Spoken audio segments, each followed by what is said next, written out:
Hey everyone, Oxy here, and today we're taking a look at patch notes 1.11. This is the patch that they are releasing Sky, and there are some very big changes to Sentinels as well as some buffs to Breach, so we're going to take a look at them both. First off, Sky has been released. I've already released a first impressions video of her when she was teased. I'll probably have some more videos of her coming in the future, especially a beginner's guide, so look forward to that. I'm not really going to talk about her too much in these patch notes apart from one thing, which I will mention in a second. Moving on to the balance tuning. So flash tuning for initiators has been changed. The fade out of the flash debuff remains the same duration, but now fades slower at the start. They say initiators create concentrated windows of extremely high threat to help their teams break onto sites.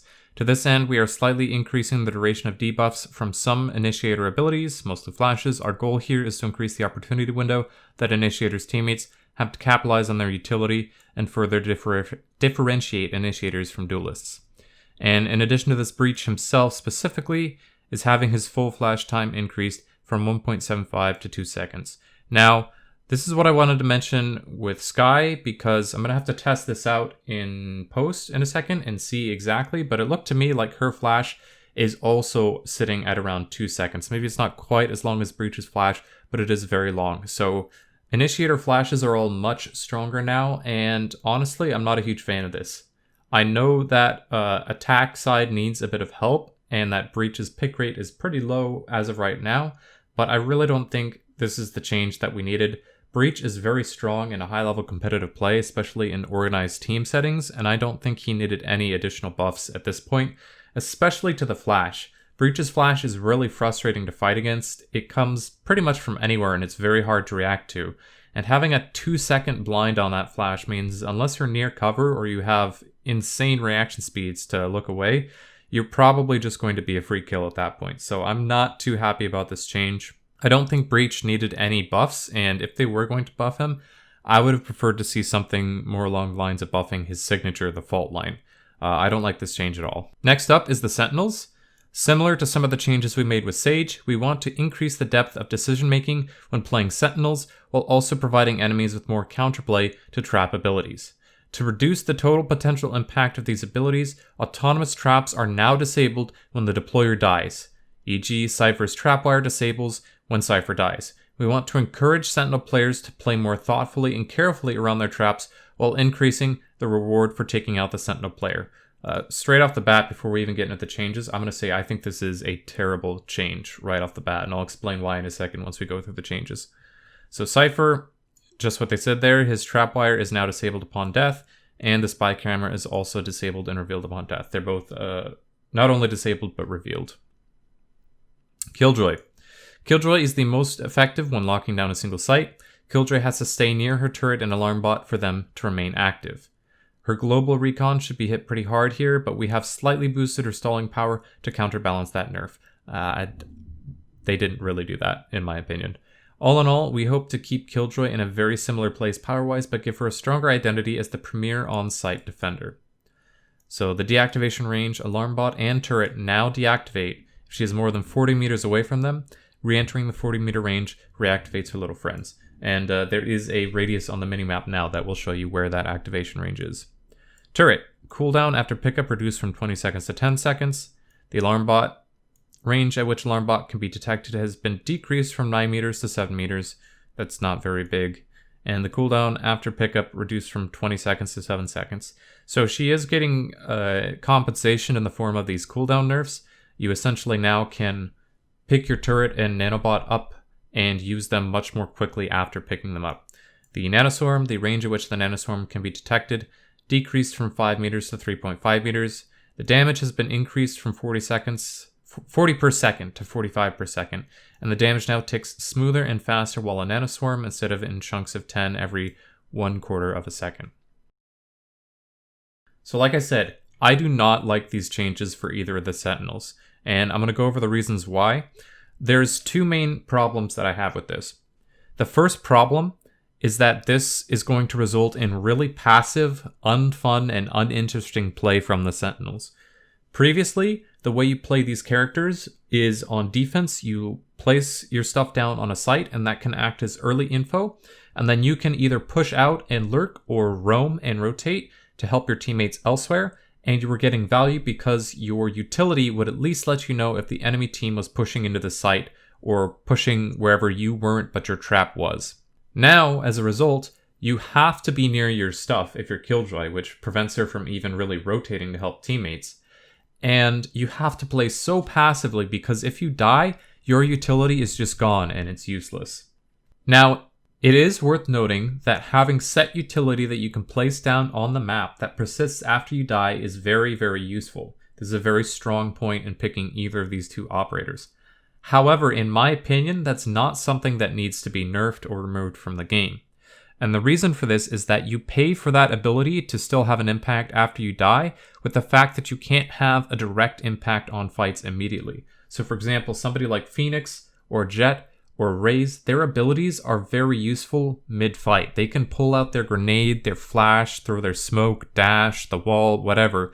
Those abilities are so good at being reactive or proactive. You can use them to initiate a fight, or you can use them to respond to an enemy's push or whatever the enemy is doing in the middle of a fight, right in the moment. Stuff like the turret and the tripwire are much less useful in the heat of the moment. They are really proactive abilities, and you have to have preset them most of the time in order to get any value out of them. So in my opinion, that's the trade-off with these abilities. You can't use them reactively very well. They're not very good in the middle of a fight if you haven't already set them up. But if you set them up, you were rewarded for that by potentially allowing them to persist even after your death. And that's no longer the case. And in fact, this nerf might even be frustrating to people who don't even play these agents, but it could be frustrating if you have one of them on your team and they're just not going to be very aggressive or try to refrag you potentially because they're so afraid of dying and losing that info and that utility. I do not like this change. It makes them both way more passive and way more unresponsive. There's a lot less opportunity to make plays with these characters now. And so when they say we want to increase the depth of decision making, I think they did the opposite of that. I think they've just limited the playstyle of these agents significantly to the point where before you could either play on site and play behind your traps and use them sort of to set up kills for yourself, or you could take the risk and push and try to get info out beyond your traps, beyond the site, try to make plays, and you still have the traps there as a little bit of a backup if you die. Now, I just think you're only going to see people camping their traps hard and playing incredibly safe and passive. I don't think they've added any decision-making or playstyles with this. I think they've done the opposite and removed decision-making and alternative playstyles. The other big reason that I don't like this change is I think this change is actually potentially even more harmful for attack than for defense. And the reason I say that is in Valorant, you have to play the same agent on both sides. You have to play them on attack and you have to play them on defense. And so this change doesn't necessarily hurt the power of these characters on defense too much. It does reduce it for sure. And that's something that I don't like about it. But you still have the option of simply setting up your traps, playing very, very passive on site, and just using your traps to try and stall pushes. Now that's not a very fun playstyle, in my opinion. I don't like playing like that. But that is the option, and probably the only option for these agents now. But when you switch to attack, the only really viable playstyle these agents had on attack was for flank watch. You would set up your tripwires or your turret or whatever to watch flanks, and then you leave them there, and you rotate to where they are not, and you go play with your team. And you got value from having your traps in places that you were not. Now, with Killjoy especially, that is not possible. You simply cannot do that. It's going to be very hard to watch the flanks with these agents, and even if you are setting, like CYPHER can still technically throw a tripwire down on the other side of the map. He doesn't have that range limitation that Killjoy does, but the problem is these agents are going to be so passive on attack. You're going to have to be so lenient and just have to rely on your teammates to actually push for you. You cannot entry frag with these agents anymore. And I don't like that. I think this is going to hurt attack more than it's going to hurt defense because it limits the viable ways that you can play these agents on attack more than it does on defense. And as we've already said, and as Riot himself have said, they are really trying to help attack out because attack is not favored right now in this game. So overall, I do not like these changes. I think this patch apart from adding Skye, and we're going to have to see how Skye does. Maybe she'll be terrible, maybe she'll be great. But as far as the actual balance changes, I don't like any of these. I don't think Breach needed a buff. I think that the buff they chose to go for him was a bad choice. They should not have buffed his flash even more. He already has too many and they last a really long time and are hard to dodge. I do not like these changes to the Sentinels because they make them a lot more passive and one-dimensional. And I don't like the changes to the Sentinels because it's going to make playing these characters on attack way more difficult. You're going to have to rely on your team way more, and you're going to provide less value to your team in return. So overall, not a good patch, in my opinion. CYPHER probably needed some kind of a tweak, some kind of a nerf to bring him down. I don't think this was it. I really don't think this was the way they should have gone about it. I'm not really sure what they could have done, but I don't like the direction they've chosen to go here. And I really don't think Killjoy needed any nerfs at all. She was mid-tier at best, kind of on the lower end, probably only really above Viper in terms of viability. And they've saddled her with a big nerf here, in my opinion. So, not a fan of this patch, but I'm curious to know what you guys will think. We're going to have to see how this plays out. And who knows, maybe this will be really fun. Maybe the game will suddenly feel a lot fresher, more fast-paced. You don't have to worry about traps at all. Maybe these operators will drop off the face of the earth in terms of pick rate. We're going to have to play it and see and find out how it actually is. But my initial reaction here, just reading these notes, is I do not like the changes. So let me know what you guys think down in the comments below. I'd love to hear your thoughts. Once again, my name is Oxy, and I'll see you guys in the next one.